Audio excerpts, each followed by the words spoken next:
Hey there, I'm Lance. I'm Sam. And we are Love to Hate. And today we're taking a look at Alien, Fate of the Nostromo by Ravensburger. Alien, Fate of the Nostromo takes place in the first Alien movie, in which you and the other players are passengers on the Nostromo ship out in deep outer space. And you have a stowaway, someone who wants to stalk you down and kill you. That's the alien, and you do not want to get caught with the alien. You can't defeat it. All you can do is run away from it. This is a cooperative game in which you are trying to complete missions to stay alive and ultimately complete the final mission in order to win. Let's take a look at it down below, then we'll come back and share our thoughts on this game. In space, no one can hear you scream. It's Alien, Fate of the Nostromo. Let me show you guys how this game works and let you take a look at some of the components here.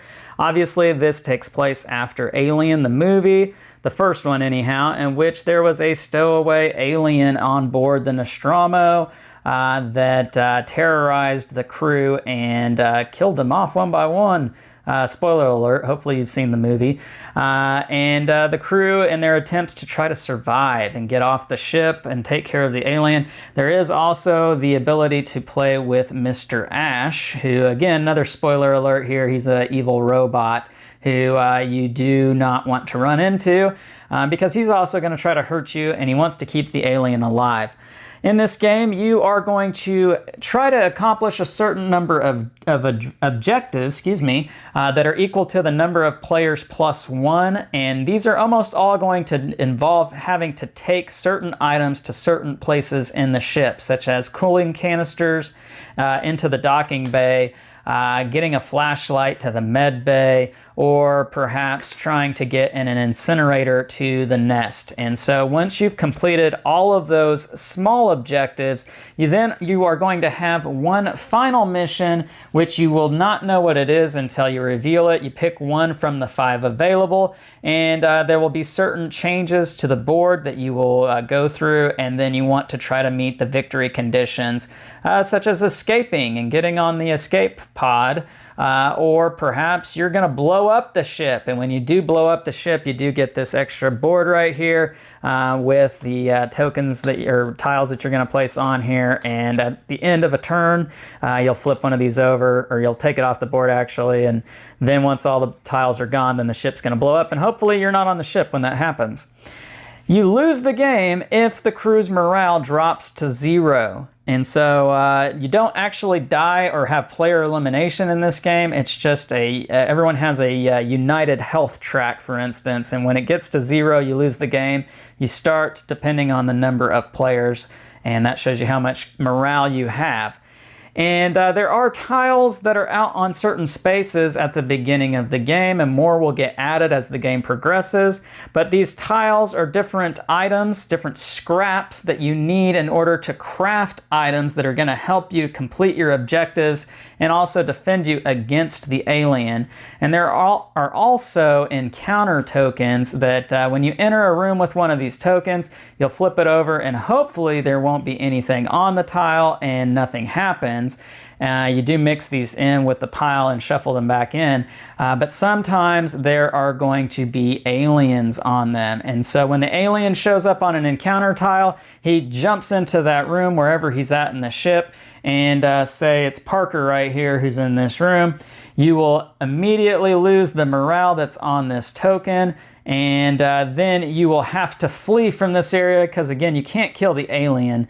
You just have to try to stay away from him. You move 3 spaces away from the alien, and the alien will start its next turn from that spot, which is closer to you than you want him to be. There's also the opportunity for Jonesy the cat. Oh, he's not on that one. Where's he at? I think it's this one right here. Jonesy the cat will show up, and if you've seen the movie, the cat jumps out and scares you every now and then. You do lose 1 morale, but you don't have to flee him. You can stay in the room with him.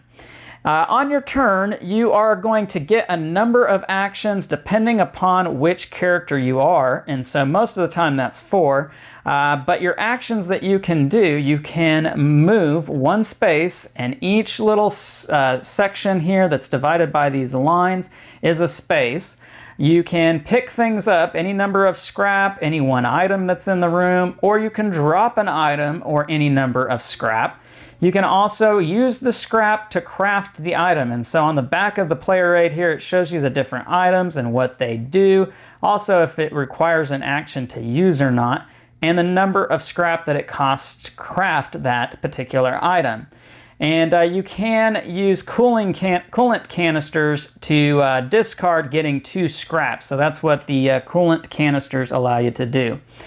The last thing you could do is you could trade giving any number of items to another crew member who's in the same space as you. After you use all of your actions that are available to you, then it's going to be the encounter phase. And this is where the alien is going to do its dirty deeds. Most of the time, this is going to have the alien move a number of steps closest to the closest crew member, and so it would move 1 step closer. And then you are going to add scrap tokens, number of those, to the particular room listed on the card. So this in case would be 2 scrap tokens and a number of encounter tokens if it doesn't already have an encounter token there, drawing from the face down pile here. Now, if you do have the alien move into a room with a person, then the alien is going to drop your morale based on the value here in the top right. Those are the easy cards. The harder cards are the ones that say that have the alien written in green, because the alien is going to move a lot farther and strike a lot harder, and you don't also add any tokens onto the board.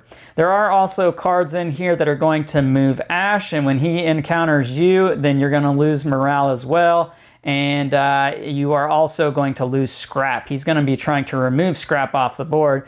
There are cards that are going to have you shuffle in his cards back into the deck, and there are going to be cards that have you shuffle the green alien cards. Those are the more harmful cards. The easier ones will not get shuffled back in. So the longer it takes for you to complete your objectives, the harder it's going to get as this deck gets harder and harder for you to deal with. You flip one of those over at the end of every player's turn, and you hopefully can complete your objectives. You do have special player abilities and a certain number of items that you can carry. Lambert here, she's able to look at the encounter deck and know what's going to come, and she can put it on the bottom of the deck if she doesn't like it. Parker here, he can make scrap appear out of thin air, essentially, using this only once per turn. Brett here, he is able to craft things at a reduced rate. Dallas, the captain, he gets 5 actions, but he doesn't have a special ability. And Ripley, the hero, she gets 4 actions, and she can move another crew member 1 space. You'll notice here, everybody can hold 3 items and 1 coolant canister. That is the gist of the game. Hopefully you accomplish all of your objectives before your morale gets to 0, in which case you win. And that is how you play Alien: Fate of the Nostromo. And we're back, and now we're going to show you some gameplay footage of Sam and I playing this game while we share our thoughts to you. And so Sam, I made a point to have you watch the first Alien movie. That was the worst part of this game. I was forced to watch that movie. You've never seen it before. I wanted you to see it before you played this game. Having seen the movie and then seeing this on the table, what were your first impressions? It was very similar. I'm reluctant to say any of this.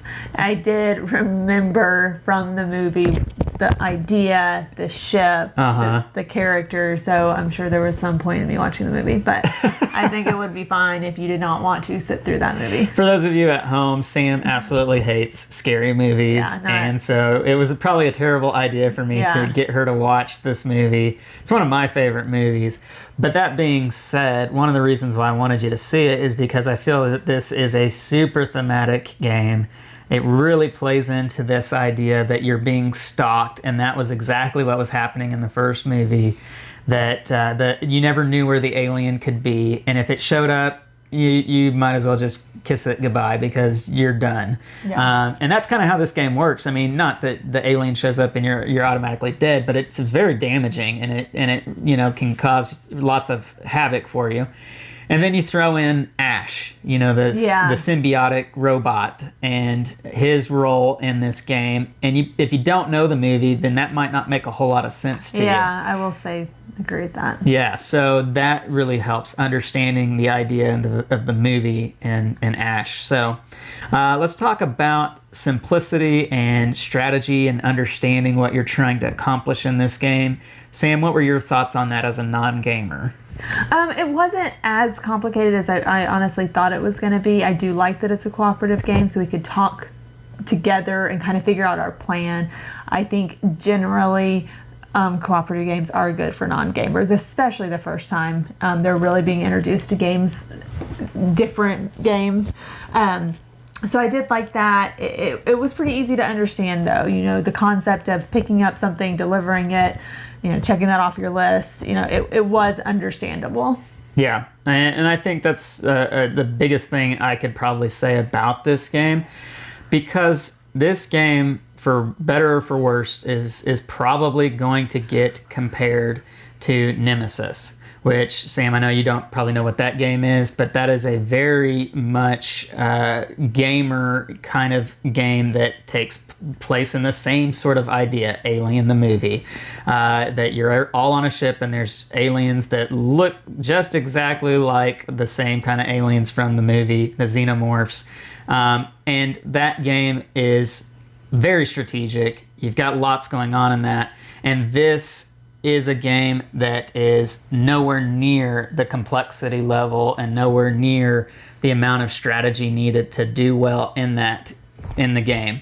And so I think, and Sam, maybe you can say something on this, but I would think that if you're somebody who is playing with non-gamers and you want to play something that's in the Alien theme or similar to that idea of let's play a spooky kind of scary game where this thing can show up at any time, or if you just really love the theme of Alien, this would be the game to get out because it's very simplistic. Yeah, I would definitely agree with that. This is the game, if you're going for that type of a theme, this is a good one to play with non-gamers. Yeah. And then, they did a really good job, in my opinion, with the miniatures and with the artwork on the cards and just the feel of the game. It has just a dark horror theme to it. Not a blood and gore theme, but more of a dread theme. Yeah. Like every time I go through a door, what's going to happen? And so I thought Ravensburger did a really good job with the components, with the artwork. It's a good production overall. Gameplay wise, let me ask you, is this a fun game? It was fun. Again, the cooperative aspect I think helped the most, and just knowing you're kind of on the same team trying to do the same thing. It was fun accomplishing what you needed to accomplish. Yeah. And this is a pick up and deliver game, and you've got these missions you need to accomplish and knock out as you go about, and that's how you ultimately win the game, is completing these missions. If you're somebody who doesn't like pick up and deliver, if that's not a mechanic that works real well for you, then you might not like this game, because that's what this game is. It is a pick up and deliver game.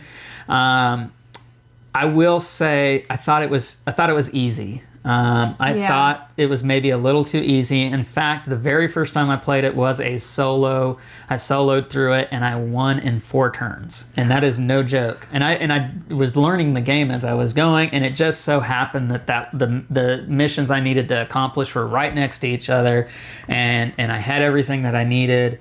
And then the final mission was just another turn down the road, and the alien never even got me, and Ash never got me. And so that can happen. It happened in my first playthrough.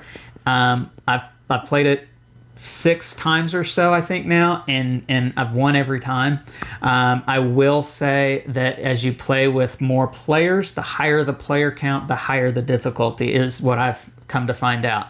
The only time that I really thought, man, we're not going to win, was in a 4-player game, and when we won, we had one hope or whatever it's called left, 1 health, and so that's the closest I got to losing. That to me dampers it a little bit, knowing you're more likely to win than to lose. That dampers it a little bit for me. What do you think, Sam, as a non-gamer? How does that rub you? I mean, I can see where you're coming from. I think a non-gamer, if you're introducing a game to somebody, if you're introducing somebody to games in general, it's nice to have that game where they're going to get a win and you get to work together. So I think it's a good one to have on your shelf for that. Yeah. But I would agree, we have a lot of thematic games, and they tend to be, some of them tend to be pretty difficult. This would probably be one of the easier thematic games that we have. Yeah, you know, the thing about cooperative games is that, you know, it's largely dependent upon the success rate. And if you have a cooperative game that is very much, you're winning every time you're playing it, it's one that's gonna just kind of not be as exciting to play. Yeah. But if it's a challenging game, if it's one that you only win a handful of times out of, you know, every time you get it to the table, then that's going to keep you coming back for more. And so I really see this being the game that if you are an Alien fanatic, then you probably already have this game. And you probably really enjoy it. If you're somebody who really, you know, I enjoy the movie, I wouldn't say I'm, you know, cuckoo for it, then I would recommend more so looking at Nemesis, especially if you are a hardcore heavy gamer, as that game is just out of this world, ridiculous. Now, I will say that is a very expensive game, whereas this is not expensive at all. This is very affordable. And so that is something you have to keep in mind. If you were forced to watch the game and want something to do with that knowledge, this is also a good game to play for those people as well. True. Now, I will say, I think this is a great game. Like you mentioned, Sam, it's one to keep on the shelf, to use as kind of like a hook and say, hey, you like Alien? Let's play this, because I think you're really going to enjoy it. That comes up in conversation a lot. I ask everybody that. No, but I think there's probably people out there that really enjoy the series of movies. In fact, I know there are, that maybe just don't, you know, have not really gotten into board gaming yet, modern board gaming. This game can be kind of the hook and say, you know, hey, let's play this, because I think you'll really enjoy it since you really like the theme. This game's going to do that because it really hits the theme well. I just kind of think maybe you're not going to play it a whole lot. Yeah. Yeah, so let's get into pros and cons real quick. We've already said quite a bit about what we like and don't like about this game, but Sam, let's list it out here. You as a non-gamer, what are the things you like about Alien Fate of the Nostromo, if I can say it? It's a very easy game to understand. The concept is easy. It's a cooperative game, which I think is always a good thing to start with a non-gamer. And it's enjoyable. It's simple enough to, I mean, you're more likely to win, so I think that's a good thing as well. Okay. Anything about it you're not too keen on? The theme. I'm just kidding. I'm just kidding. I hate Alien. Yeah. I don't know. It is kind of dark. If you haven't seen the movie, I think it's going to kind of fall flat. But I don't know. I mean, I think overall it's a generally positive game. Okay. All right. Yeah. And again, for me, the difficulty level is just not where I would maybe like it to be. I'd like it to be a little more challenging. So scale of 1 to 10, love to hate. What are you going to give Alien? It's kind of right there in the middle for me. You know, the theme really isn't my cup of tea, but it is an enjoyable game. I can see how we would bring it out with other non-gamers or gamers. I think it's good for both groups. So I'd probably give it a 7.6. Okay. All right. Very good.